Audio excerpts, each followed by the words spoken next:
What's up, the world? This your boy Tommy Mav, and I came in to speak on the Suns losing to the freaking Nuggets and hyperbole about about Jokic and Kevin Durant, and also address some of the things that were stated yesterday in my other video if I have the time. But mostly I just wanted to start out by talking about the whole Kevin Durant situation. First of all, there's just it's so stupid to me how narratives run, right? I was not a fan of Kevin Durant going to the Golden State Warriors, but I've always been a big fan of Kevin Durant. Because you know what I'm saying, he's a great player. And he doesn't play the game the wrong way. He just happened to go play with a team that was uber, that made it so other people couldn't compete. But as far as the way Kevin Durant plays the game, Kevin Durant is not a selfish player. Kevin Durant is not a player that chunks up 90 shots while everybody else stands around and watches. Kevin Durant plays within his system. He's hardworking. Everything about Kevin Durant game is respectable. There's nothing to hate about Kevin Durant game. You can't love LeBron James's game and hate Kevin Durant because their games are so similar as far as efficiency and ability to do multiple things and this, that, and third. Does he do it as well as LeBron does? No, but there's things LeBron doesn't do as well as Kevin Durant does. So, you know what I'm saying? The point I'm trying to say is, I just hate, you know what I'm saying, that a lot of times Kevin Durant gets just completely labeled by that Golden State stuff. And it's like the man doesn't have a career outside of his 3 years with Golden State. It's like there's nuance in that. But it's like nobody cares about the nuance. Everybody just focuses in on those 3 years out of this man, 12, 13-year career. We just gonna focus on that. You know, I mean, that ain't even it. What year Kevin Durant came in? 2007, 2008? I'm trying to remember. Kevin Durant came in, I think he came in 2007, 2008, somewhere in there. So that would put him at around, 15 years? So yeah, 12, 13 years outside of those 2 or 3 years. Three, 4 years he played in Golden State. So to me, I just feel like it's unfair. Because stupid people, who mostly idiot Jordan fans, want to compare Kevin Durant all the time because they don't really love Kevin Durant. They just hate LeBron, right? Kevin Durant has been a person that has detrimentally affected LeBron's legacy because of what he did. Not only LeBron's legacy, but he affected a lot of people's legacy when he joined up with Golden State Warriors, including his own. Say what you want about Kevin Durant, but his decision to go to the Golden State Warriors worked out for him. I don't know if it worked out for him as far as like his status, his likability, that it didn't work out in that way. But as far as his on court, it worked. He fit in with them seamlessly,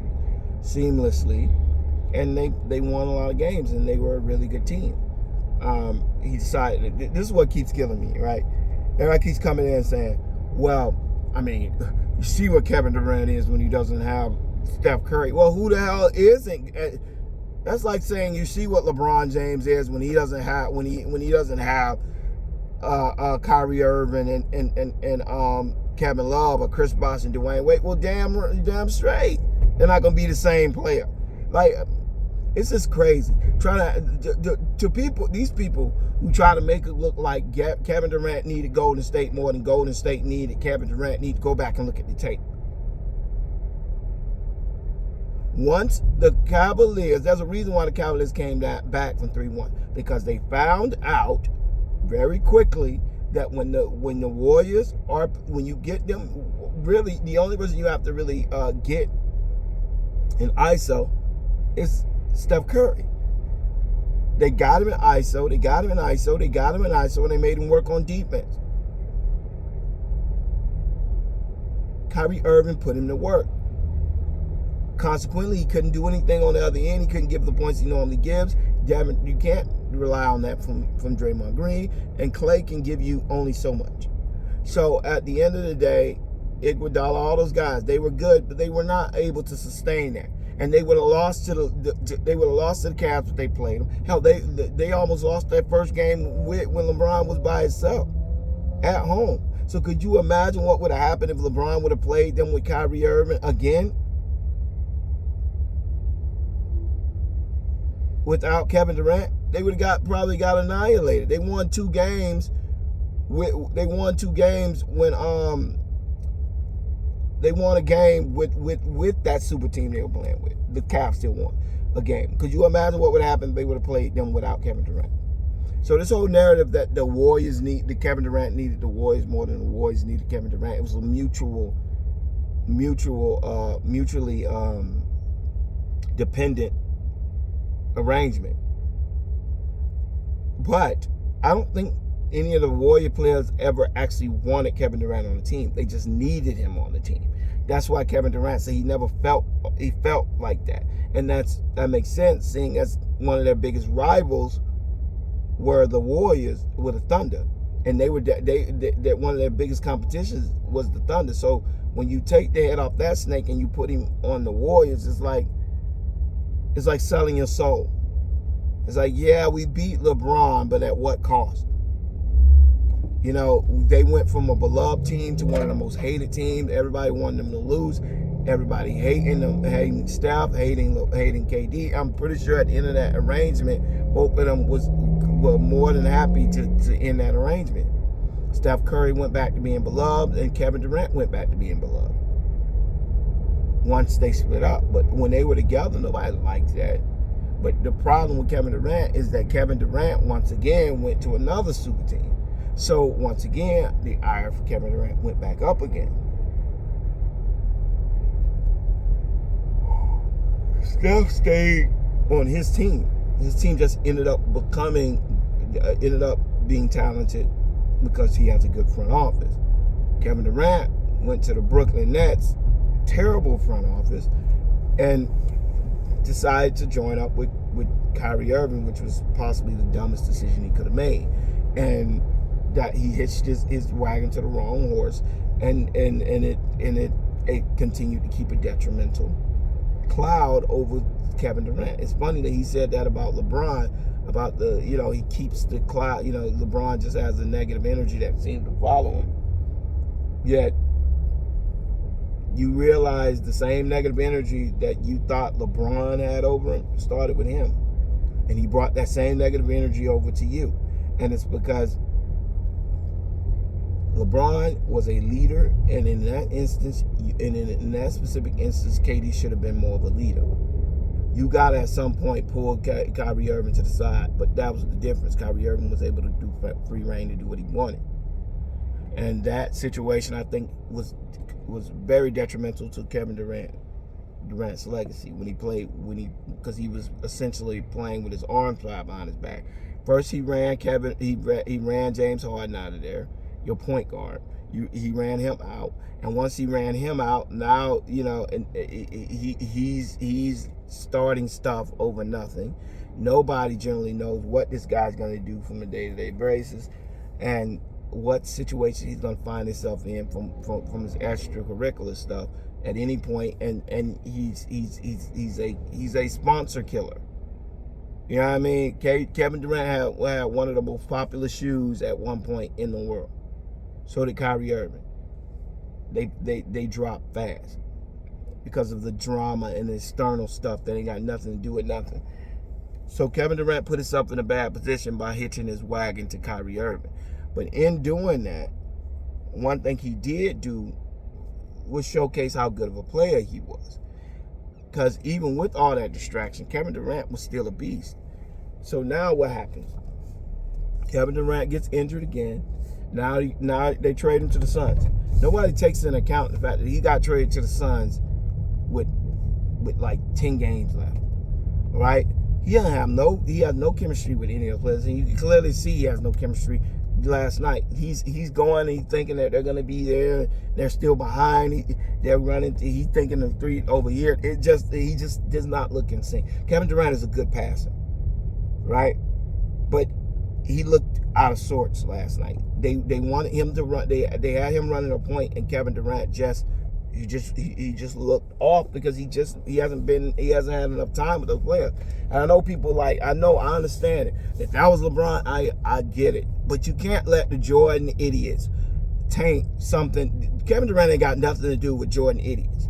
Okay? Kevin Durant is not the one saying that what LeBron James does is that Kevin Durant is better than LeBron James. This, that, and third. I'm pretty sure he does think he's better than Kevin Durant, but I'm pretty sure LeBron James thinks he's better than LeBron, but I'm pretty sure LeBron thinks he's better than Kevin Durant. So at the end of the day, the point I'm trying to make is that a lot of people hate Kevin Durant because of Jordan fans, and Jordan fans are nut jobs. It's like you can sit there and argue all you want, and the first thing people are gonna say, well, Skip Bayless would be saying this if that was LeBron. Well, you don't hate Kevin Durant because of Skip Bayless. Hell, Kevin Durant hates Skip Bayless because he understands the negative energy Skip Bayless brings to his name all the time.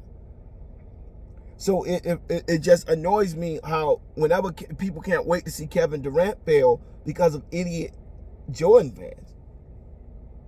It's like Kevin Durant ain't that dude. Like that, just Kevin Durant sneak diss sometimes on LeBron James. Yes, I think he does, but that doesn't take away from the fact that Kevin Durant shouldn't be graded harsher in comparison to some lofty, crazy nut job standard that Jordan fans came up with. The average person understands LeBron's greatness. Jordan fans are nut jobs, and you can't sit there and rate these players based on these nut jobs, because that's what they are. They're nut jobs. Just let them say whatever they want. As far as Kevin Durant goes, Kevin Durant can only do so much. The biggest problem, people are like, well, everybody's pointing out Aiden, because DeAndre Aiden was the problem. He couldn't stop Jokic. And then he sits out the last game. But if you actually see the situation, what happened was he was doing what he normally does, which is taking defense off, where he's just not doing nothing, not even going back, getting back on offense. He's not doing nothing. Devin Booker calls him on, he gets mad and walks out. Next thing you know, he's injured. It's the same thing him and Monty Williams got into about last. He doesn't want nobody to tell him that what he does is weird. And after seeing him on that Call Me Maybe video, it does not surprise me that he's a little soft. And when you sit there and you look at this guy, he has a diva to him. To me, DeAndre Ayton got some diva to him that he is not warranted through his play. Like, dude, you had one semi-good year. You got your contract and you've been ass ever since then. You don't protect you're 6-7 foot for nothing. You don't protect the rim. You can't shoot the ball. You're still just a dunker. You're like a less motivated, less athletic form of Dwight Howard. Where at his height, he's Dwight Howard. At his lowest point, he's freaking Bismack Biyombo. It's like, what is he doing? That guy is so unmotivated to do anything. And if you can trade that dude and get some pieces to go around it, get a real big man that can stretch and play out at the field. You know what I'm saying? A guy who can shoot and take people off dribble.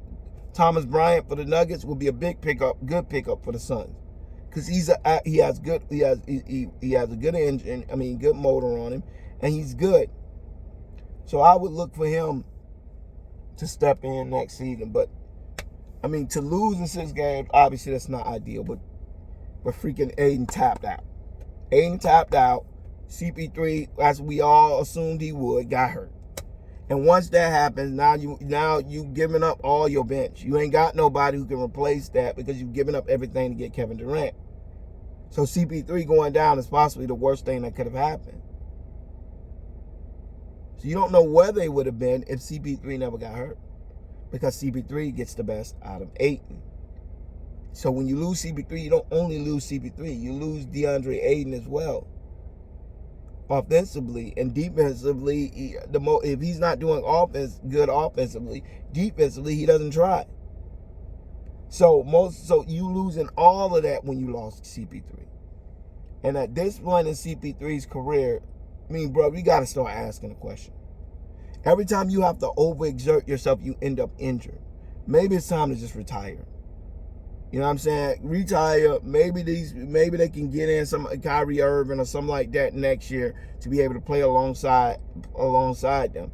But CP3 coming back, and every single time he got to exert the smallest bit of energy, he ends up with a hamstring, groin, something like that pull. It's like, bro, you got either you too old to be playing this, or you got to get yourself in better shape. Because he kills every team he's on. Every time it's like, oh, geez, Chris Paul is primed to go, and he's injured.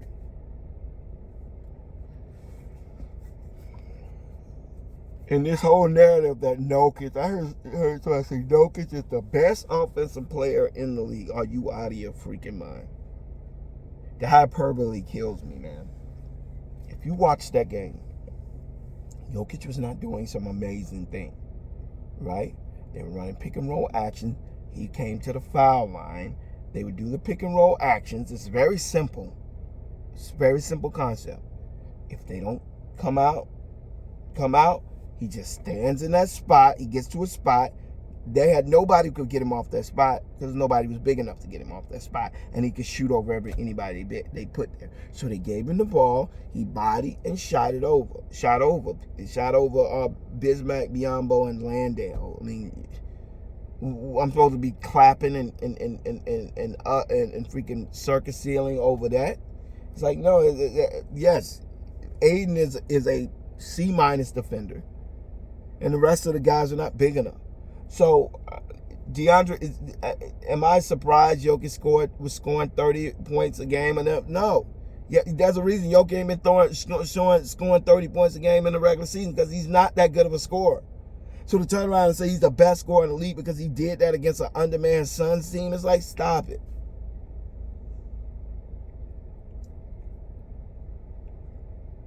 I got all the respect in the world for Jokic for what he does. I don't have no respect for the stuff they say he does.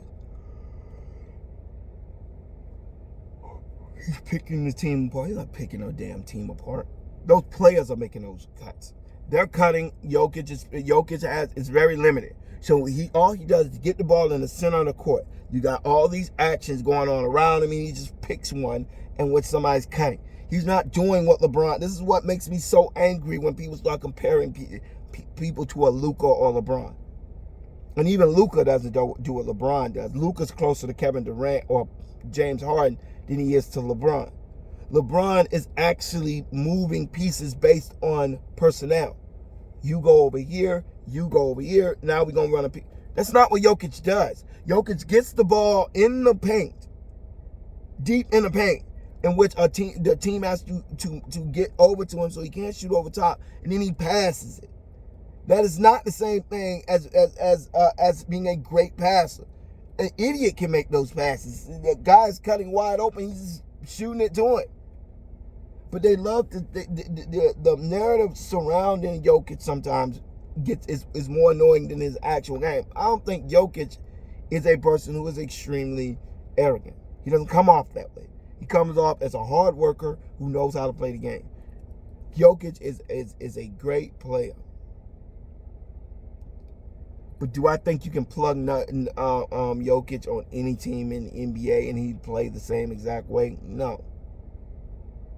I don't think you can put him on the Knicks. I don't think you can put him on the Heat. I don't think you can put him on teams that do not work to his skill set in that way. He's in a system that fits him. But if he had to play on any other system, it would be hard for him because he's not a great defender. He's slow-footed. And he relies on getting the ball deep in the post. So you got to have a point guard that's willing to just throw it in there and let you run the offense from the post, which a lot of times is very hard to run an offense from the post because there's only so many actions a person can do that doesn't include shooting a three, which is a low percentage shot. So Jokic plays in that style, but Don't compare that to LeBron. Don't compare that to CP3. Don't compare that to these guys who are actual point guards. So saying that this guy's a center who's playing like a point guard is just a lie. That's not true. And to say that he's one of the best passers in the league. Yes, he's one of the best passing big men probably ever. He's a great passer. But he's not a great dissector. He's not running point. He's just getting the ball and people are moving doing off-ball actions, and he's just passing it to wide open people when he gets double teamed. Now, could Anthony Davis learn to do that a lot better than he does? Yes. But Jokic leaves a lot to desired outside of passing. He's not a great shooter. He's not a great attacker of the rim.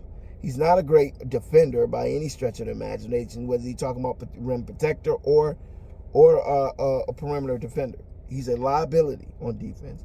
He's a liability in the mid-range, in the three-point line. Ain't nobody worried about Jokic shooting on three. Nobody's worried about Jokic most of the time shooting a mid-range shot. Most of the time he has to get pretty deep to be effective. And that generally, and his passing is generally only affected if people are doubling him. If they don't, he's not Joel Embiid. He's not somebody that you're going to see that can grab you, face you up, take you off the dribble, shoot a fade away, turn around. I mean, Joel Embiid's bag is so deep. Jokic's bag is not. He more relies on his teammates around him to be effective. So I'm not trying to take away from Jokic. Jokic is a good player, but I'm not going to give him a freaking rousing because they beat the Timberwolves and an undermanned Suns team.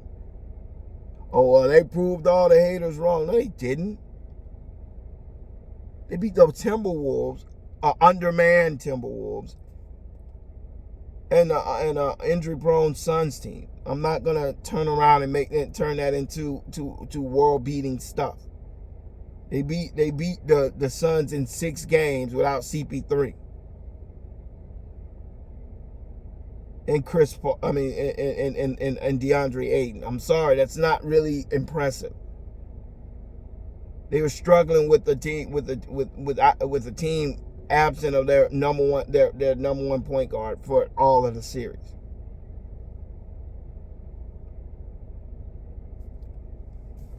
So yeah, and not to mention the Suns were terrible defensively with DeAndre Ayton. Could you imagine what they were without him?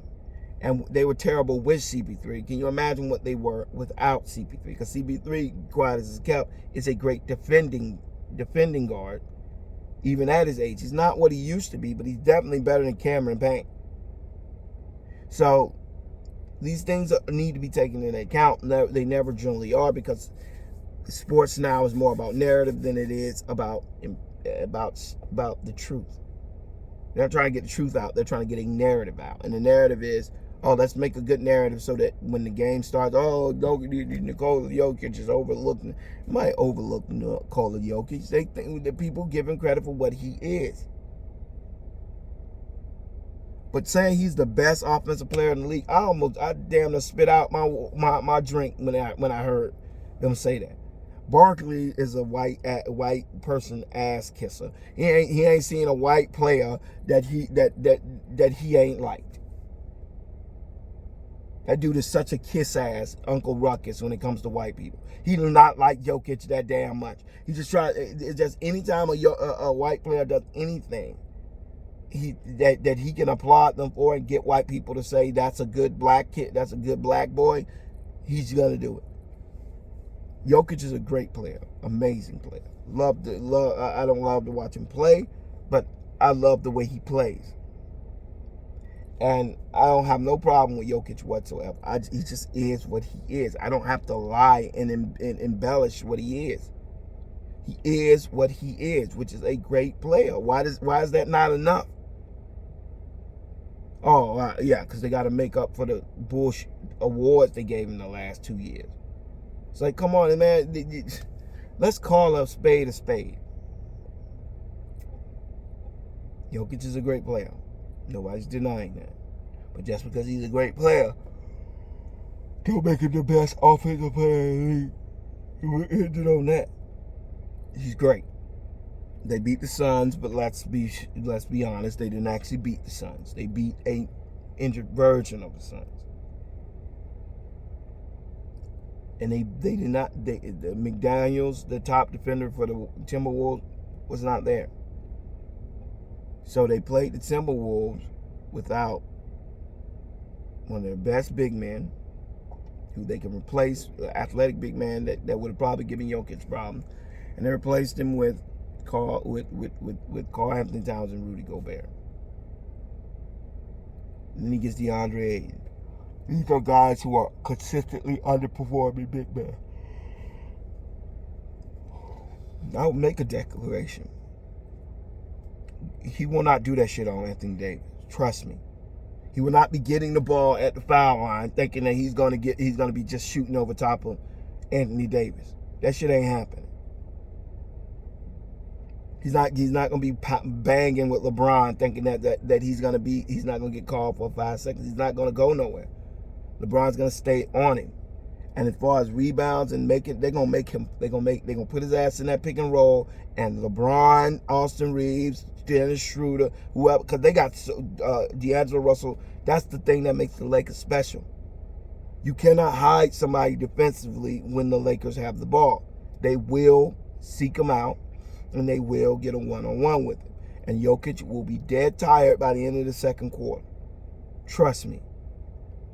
They played the Lakers a couple times this year. And the time that since they made that trade, you saw the game. It wasn't a game. Because Nikola Jokic is very, very limited as a big man.